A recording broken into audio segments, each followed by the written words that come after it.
एक छोटी सी घटना मैं आपको बताता हूँ। रामकृष्ण परमहंस के समय की घटना है।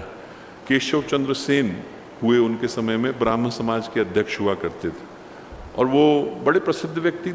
जब क्वीन आई भारत तो अपनी ओर से कुछ ही लोगों से मिली, उनमें से एक केशव चंद्र सेन थे। मिलने के लिए गई वो, और केशव चंद्र सेन जो थे उनके हजारों शिष्य थे, न जाने कितने केंद्र थे। वो स्वामी रामकृष्ण परमहंस से मिलने के लिए दक्षिणेश्वर मंदिर में गए और उस समय में स्वामी रामकृष्ण परमहंस को ज़्यादा लोग जानते नहीं थे। मिलने के लिए गए और जब मिलने के लिए गए तो उस समय में उनके साथ 200 के करीब स्वयंसेवक गए। बड़ी घटना थी, ऐसा जैसे लाखों लोग साथ गए हों। और उन स्वयंसेवकों में एक स्वयंसेवक विवेकानंद थे। बड़ी कठिन परिस्थितियों में गए। उनके मन में ऐसा नहीं था कि उस समय में कोई बड़ी आध्यात्मिक जिज्ञासा थी या किसी गहन आध्यात्मिक भाव को लेकर के गए, ऐसा नहीं। सामान्य सी सांसारिक इच्छा को लेकर के विवेकानंद गए थे। क्या इच्छा थी? बड़ी कठिन परिस्थितियां थी। पिता का देहावसान हो गया था, माँ बीमार चल रही थी, बहन ने आत्महत्या कर ली थी, भाई घर छोड़ करके भाग गए थे। बहुत कम लोगों को पता है कि जो स्वामी विवेकानंद के छोटे भाई थे वो भारत छोड़ करके भाग गए थे और 3.25 साल के बाद कहाँ मिले थे? लंदन में। उसके बाद जिस दिन लंदन में मिले वहाँ 2 हफ्ते रहे, पैदल लंदन गए यहाँ से और फिर वहाँ से पैदल चल दिए, फिर वहाँ से चल के आए। 7.5 साल तो स्वामी विवेकानंद के भाई घूमते ही रहे पैदल। तो ऐसी कठिन परिस्थिति थी। अकेले स्वामी विवेकानंद थे जिनके ऊपर जिम्मेवारी थी कि वो पैसा कमाए, कहाँ से लेकर के आए। उनको 13 जगह से नौकरी से निकाल दिया गया था। तो इतनी कठिन परिस्थिति में स्वामी विवेकानंद गए, इस भाव के साथ गए कि हमारे गुरु से मिलने के लिए इतने बड़े आदमी आ रहे हैं, थोड़ा सिफारिश कर देंगे तो जॉब लग जाएगी। अब वहाँ पर क्या हुआ कि केशव चंद्र सेन को तो रामकृष्ण परमहंस ने ऊपर बिठाया कुर्सी पर, जमीन पे जाकर विवेकानंद के साथ बैठ गए।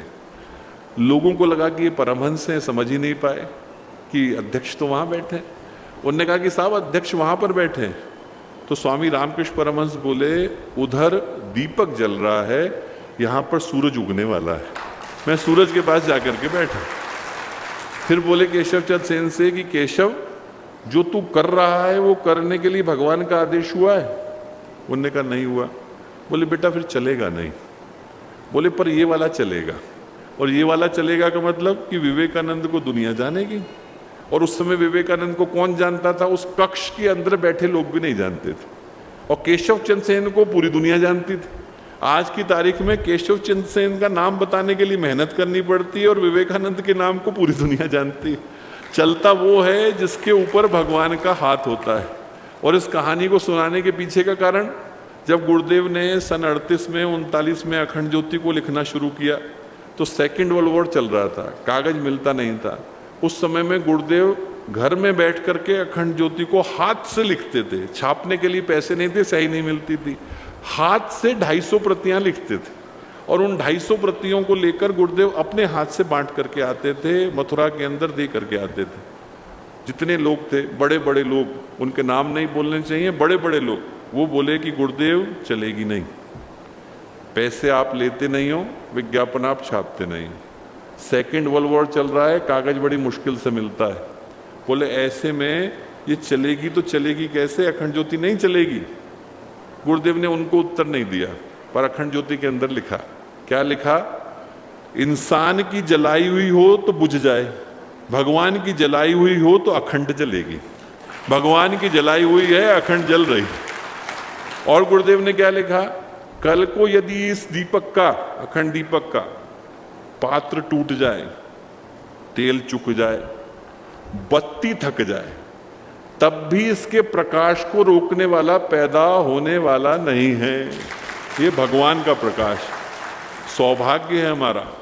मन कभी कमजोर हो, आत्मबल कमजोर हो, आत्मविश्वास कमजोर हो, हम लोग याद करें कि हम लोग उस अखंड दीपक के, उस अखंड ज्योति के, उस देवीय योजना के प्रतिनिधि हैं जिसके प्रकाश को रोकने वाला पैदा होने वाला नहीं है।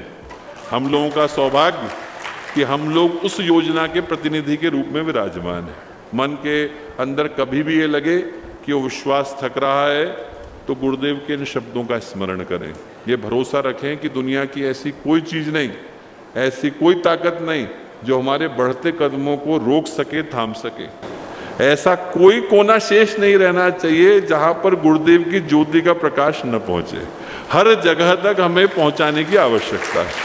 उठे तो विश्वास लेकर के उठे तो आत्मबल को लेकर के उठे तो इस भरोसे को लेकर के उठें कि इतनी बड़ी शक्ति ने हमारे ऊपर भरोसा रखा है। जब हमारे को इतने बड़े राजा विश्वास के साथ देख रहे हैं, भगवान को काम कराने के लिए लोगों की जरूरत होती है क्या? नहीं होती है। भगवान चाहें तो अपने काम को वैसे ही कर सकते हैं, पर इतनी बड़ी शक्ति ने, ईश्वर ने, परमात्मा ने, गुरुदेव ने, गायत्री माता ने हम जैसे अदनों के ऊपर भरोसा किया है, तो उस भरोसे को लौटाने के लिए हमारे को हमारे भीतर भरोसा पैदा करने की आवश्यकता है। यहाँ से उठें, भरोसा लेकर के उठें, आत्मबल लेकर के उठें। भगवान के काम को करना है तो थके हुए कदमों से उस काम को नहीं किया जा सकता। भगवान के काम को करना है तो हमारे चेहरे पर मुस्कुराहट होनी चाहिए, मन में विश्वास होना चाहिए, हृदय में बल होना चाहिए और अपने माथे पर शिकन जरा सी नहीं होनी चाहिए। यहाँ से निकलें तो खुशियाँ लेकर के उठें, सौभाग्य लेकर के उठें, बल लेकर के उठें, विश्वास लेकर के उठें और शक्ति लेकर के उठें। भगवान करे कि जो शक्ति आपके भीतर है वो सहस्र गुना हो, पूरा भारत जागे, पूरा युग जागे, पूरा विश्व जागे और वो संस्कृति जागे जिस संस्कृति को आने वाले समय में चलकर पूरे विश्व को दिशा दिखानी है। और वो सब